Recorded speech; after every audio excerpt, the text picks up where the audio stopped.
Film dibuka dengan memperlihatkan suasana di tempat hiburan, di mana seorang pria bernama Si Fang sedang menikmati pertunjukan 3 penari cantik.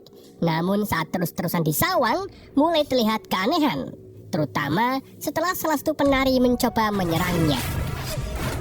Alasan penyerangan itu karena para penari ingin merebut cincin milik Si Fang atas perintah tuan mereka. Karena hal itu pun, pertempuran sengit antara mereka pun terjadi.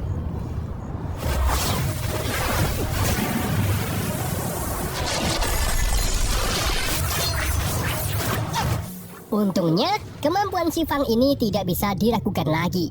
Dengan menggunakan cincin saktinya, Si Fang bisa menciptakan portal ajaib dan memunculkan monster elemen api yang langsung meluncurkan serangan fatal ke 3 wanita tersebut.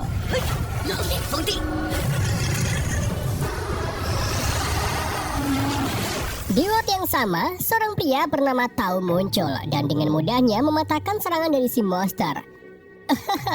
Ternyata, Taulah orang yang mengirim 3 wanita cantik itu untuk merebut cincin dari Si Fang. Tao juga berhasil membunuh Si Fang hanya dengan 1 pukulan dan mengambil cincin dari jarinya.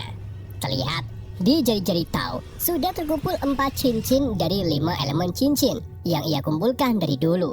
Dan kini, tinggal 1 cincin lagi, yaitu cincin emas yang keberadaannya belum diketahui.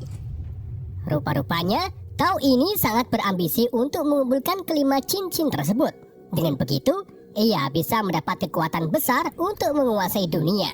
Ia lalu menyuruh salah satu anak buahnya, yaitu Yoji, untuk menemukan keberadaan cincin emas tersebut. Scene lalu beralih ke seorang pria muda bernama Yang Yijin yang bekerja sebagai penjual pisau di pasar.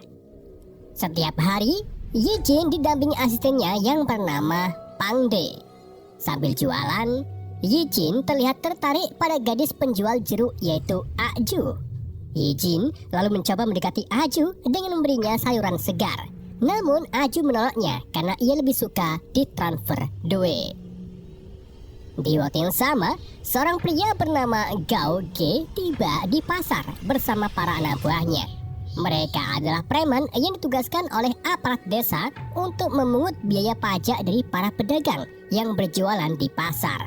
Melihat kedatangan mereka, Yijin pun bergegas pergi menghindari karena tak punya cukup uang untuk membayar pajak.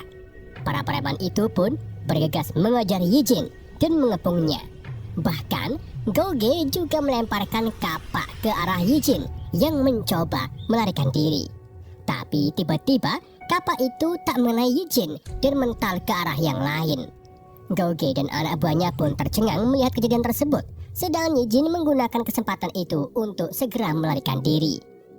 Di sisi lain, ayah Yijin yaitu Loyang melihat anaknya dikejar-kejar oleh preman pasar. Jadi ia pun menghentikan mereka dan memberi Goge uang untuk membayar pajak Yijin. Tapi para preman itu merasa diremehkan karena uangnya terlalu sedikit dan mulai memperlakukan Loyang dengan kasar. Di saat yang sama, Aju melihat kejadian tersebut. Ia pun segera bergegas membantu paman Lau dan mengantarkannya pulang. Di samping itu, Yijin yang masih lari dari kejaran para preman tiba-tiba terpeleset saat melewati seorang kakek-kakek tua bernama Zhang yang sedang duduk di atas gerobak. Yijin lalu memarahi kakek itu karena membuang kulit pisang sembarangan. Tapi tanpa diduga, kakek itu cukup kuat sehingga bisa melawan Yijin. Di saat itulah, kakek Zhang sadar kalau tubuh Yijin cukup kekar dan menawarkan Yijin untuk berlatih dengannya sehingga nantinya bisa menjadi pendekar tak terkalahkan. Kakek Zhang lalu memberitahu Yijin untuk menemuinya di kota Ping-on jika ingin mengubah nasibnya. Setelah itu, Zhang tiba-tiba menghilang begitu saja, seolah-olah ia bukan manusia biasa. Di malam harinya, Yijin baru sampai di rumahnya dan tak sengaja berpapasan dengan Aju yang akan pulang setelah merawat Loyang. Aju kemudian mengandani Yijin agar lebih peduli dengan ayahnya jika tidak ingin menyesal nantinya. Tapi Yijin malah terlihat tak peduli dengan nasihat si Aju. Ketika Yijin masuk ke rumah, ia cekcok dengan ayahnya setelah mendengar Yijin ingin berguru bela diri dengan Zhang. Ye Jing sangat bersikeras untuk berguru sehingga tidak ada lagi yang akan menghina ataupun menindas mereka lagi. Meskipun ayahnya melarang, tapi Ye Jing tetap berangkat menuju ke kota Ping'an.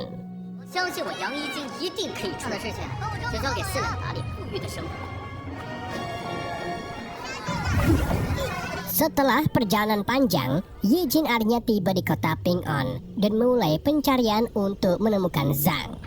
Ia lalu memasuki sebuah tempat hiburan di mana Ye Jin melihat sosok wanita dari sebuah bilik. Tapi kedatangan Ye Jin langsung diketahui oleh dua anak buah Tao, yaitu Guisi dan Xiao Nai. Karena mengira Ye Jin seorang penyusup, Xiao Nai pun mencoba menyerangnya menggunakan pedang. Tapi serangan itu tak bekerja sama sekali karena Ye Jin memiliki kekuatan spiritual yang bisa mengontrol benda logam. Saat Ye Jin mencoba kabur dari para wanita yang ingin membunuhnya, ia tak sengaja bertemu dengan Zhang yang sedang mabuk berat. Zhang lalu langsung membawa Ye Jin ke suatu tempat melalui sihir teleportasi. Keduanya kemudian sampai di kuil rahasia 5 elemen. Di sana, kakek Zhang menguji kemampuan Ye Jin agar menggunakan kekuatan spiritualnya untuk mengendalikan senjata logam.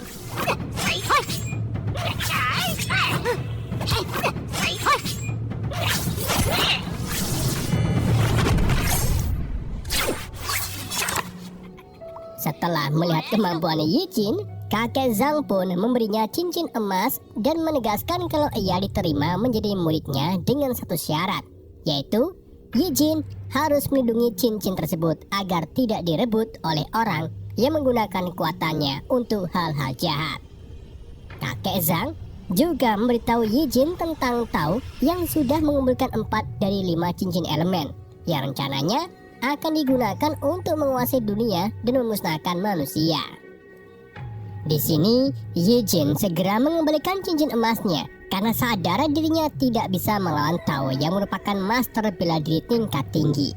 Namun kakek Zhang memberitahu kalau itu sudah takdir Ye Jin karena memiliki kekuatan spiritual logam sehingga bisa menggunakan kekuatan cincin emasnya.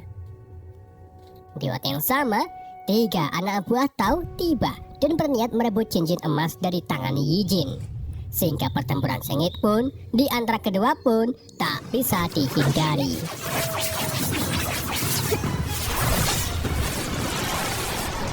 Dalam pertarungan itu, Guisi dan Xiao Nai tampaknya kesulitan menghadapi Zhang yang memiliki seni bela diri tingkat tinggi.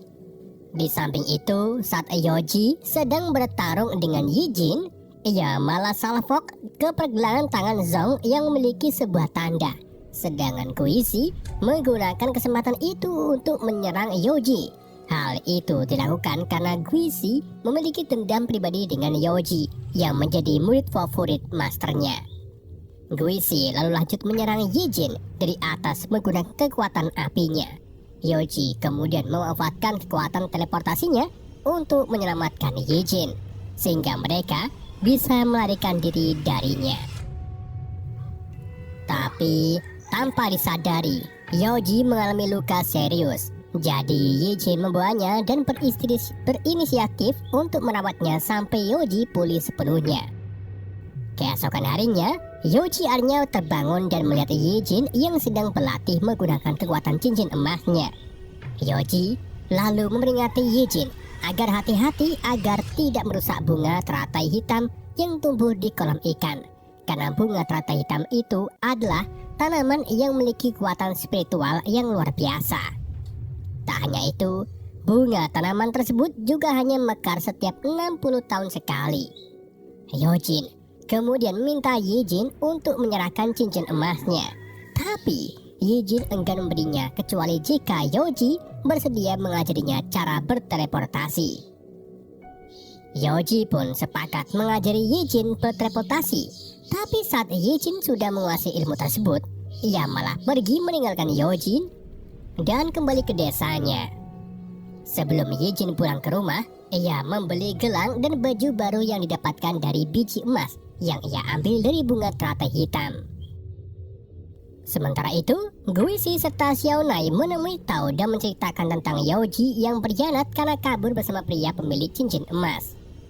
Mereka juga membawa kakek Zhang ke depan Tao dan menahan si kakek di markas mereka.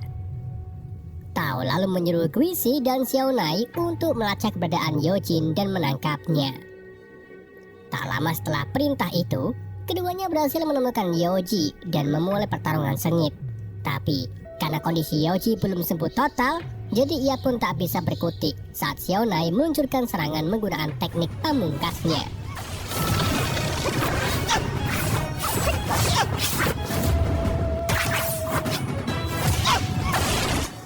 Dan saat Xiaonai hendak membunuhnya, Tao tiba-tiba muncul di tempat kejadian dan menghentikan perkelahian mereka.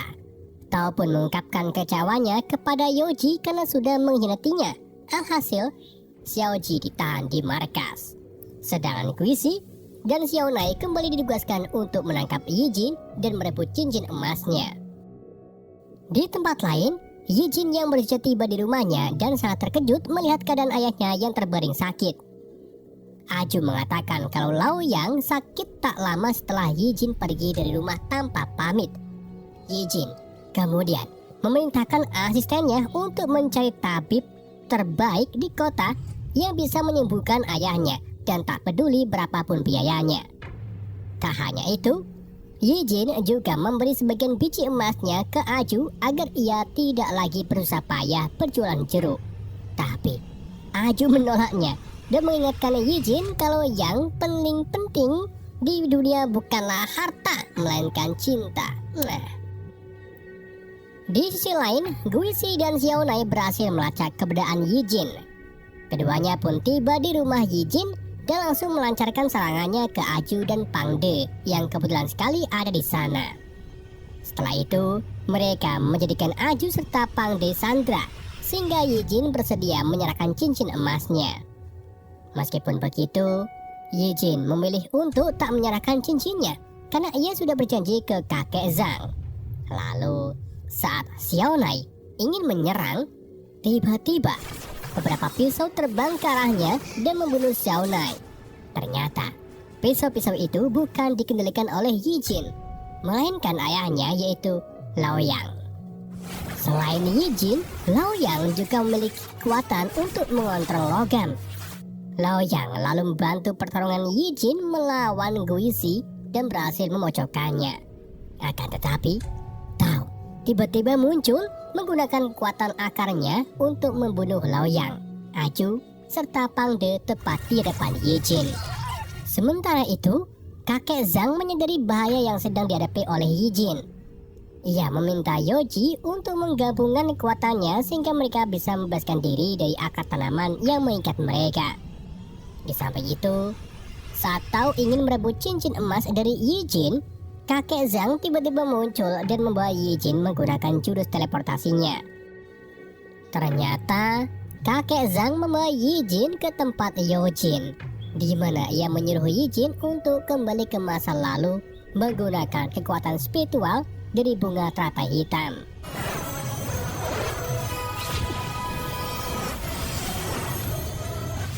Mengikuti saran dari Yoji, Yijin akhirnya berhasil ke masa saat Tao duel dengan Si Fang. Saat keduanya sedang bertarung, Yijin diam-diam mengambil cincin api dari tangan Si Fang. Namun saat Yijin akan kabur, Guisi menyadari kehadirannya dan meluncurkan sebuah serangan ke Yijin. Sementara itu di masa sekarang, ternyata Zhang sedang berkelahi melawan Guisi yang berhasil melacak keberadaan mereka. Yoji lalu bergabung untuk melawan Guisi sampai akhirnya kakek Zhang berhasil mengalahkan Guisi. Di waktu yang sama, Yijin yang berada di masa lalu menggunakan cincin elemen apinya untuk memanggil monster api dan mengalahkan Guisi.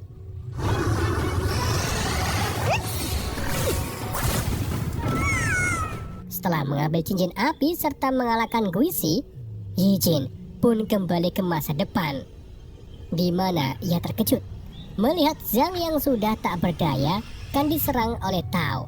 Sebelum menghembuskan nafas terakhirnya, Zhang menyuruh Yijin agar menyelamatkan Yoji yang kini ditawan oleh Tao. Selain itu, Yi Jin juga ingin membalaskan kematian ayahnya. Aju dan juga Pangde jadi yang memberanikan diri untuk menghadapi Tao. Singkat cerita, Yi Jin akhirnya sampai di tempat Tao dan menyelamatkan Yoji terlebih dahulu. Yi Jin lalu mengerahkan seluruh kekuatannya untuk mengalahkan Tao. Tapi, Tao sepertinya memiliki kekuatan yang jauh lebih kuat darinya. Alhasil, Yi Jin pun jadi kewalahan.